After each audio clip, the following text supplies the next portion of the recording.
this is Lady Boulay, and welcome back to Black American Lineage. Thank you for your support. Thank you for subscribing to the channel, for your comments, and for your thumbs up. Thank you for all you do to support this channel. Now, today, we're going to go back a little bit in time. We're going back to this baseball player. This is Reggie Jackson, and he played baseball from 1967 to 1987.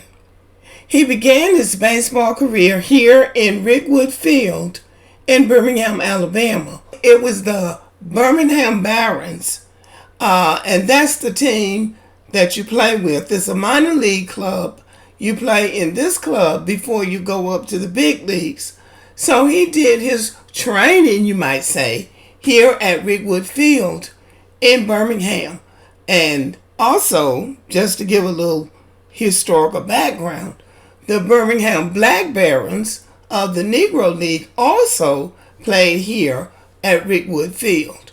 But Reggie Jackson was born in Pennsylvania, so he was sort of like a city kid.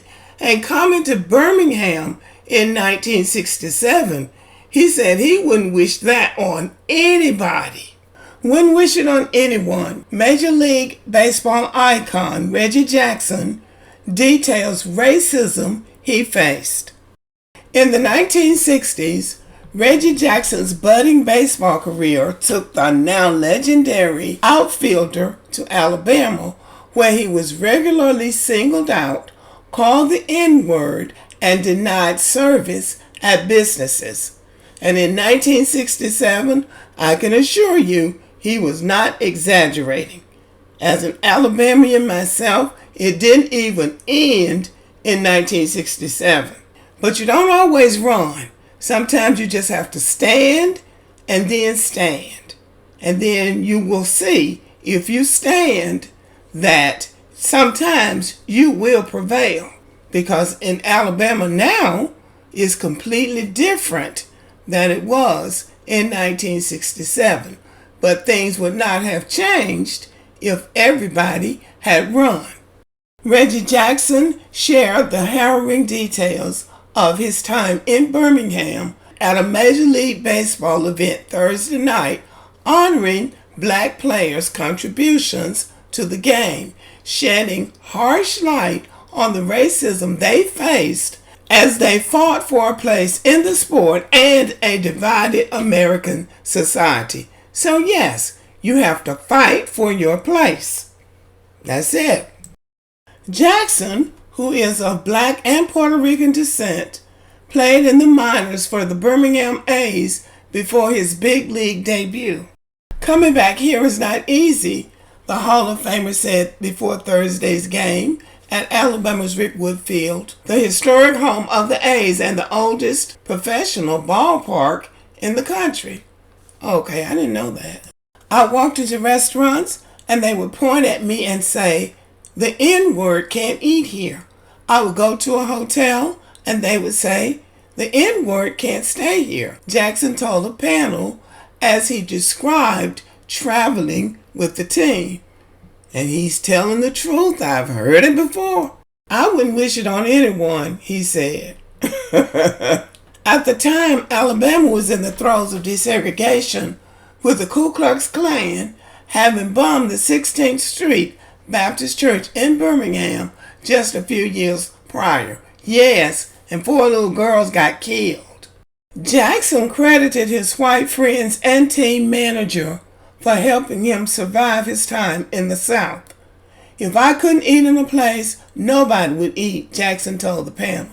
"If I couldn't stay at a hotel, they'd drive to the next hotel and find a place where I could stay." Reggie Jackson was the only black person on that team at the time. If it had not been for Raleigh Fingers, Johnny McNamara, Dave Duncan, Joe and Sharon Rudy, I slept on their couch 3 nights, 4 nights a week, for about a month and a half, Jackson said, his voice breaking. So now he still hasn't gotten over that. No, because it's inhumane. That's when I say we are required to love one another whether we want to or not. I'm talking about being a human being. That's not human treatment. You don't even treat people like that. You got a hotel where everybody can stay but the black person. You've got a restaurant where everybody can eat but the black person. That is inhumane. Finally, they were threatened that they would burn our apartment complex down unless I got out. And they meant it too. They meant that. Thursday's game took on new meaning with the death earlier this week of Willie Mays, the Alabama-born outfielder viewed as one of the best baseball players of all time. And Willie Mays was older than Reggie Jackson, so he had it even worse. Before becoming one of the first black players to join Major League Baseball, Willie Mays played at Rickwood Field as a Birmingham black baron in the Negro Leagues in the 1940s. Jackson went on to earn the nickname Mr. October for his powerful Major League Baseball postseason performances decades later. He said Willie Mays was a role model who shaped his style on the field. Yes, and Willie Mays was really classy. He never complained. He just got out there and played baseball, just like Hank Aaron and many others. But they really paid a price so these athletes now can run around boasting and bragging and acting like they're not black anymore. Not all of them, but some of them. The event Thursday and Jackson's recounting of the racism he faced even after baseball was integrated comes as the Negro Leagues and those who played in them receive better recognition for their accomplishments. Yes, but they had to get out there and prove that they were superior, not just good, but superior athletes. They had to go through it. So these prima donnas out there now can act like they're so special that they never had to go through anything. No, they didn't, but other people suffered, so they have the chance that they have now. Well, anyway, y'all, this is Reggie Jackson talking about my home state of Alabama. It was horrible in 1967. It was even worse in 1867. So we have to stay in the fight. We can't run like some people do. They jump up and run to other people's country and then start talking crap about the people who actually made it possible for them to be able to come there and live in comfort.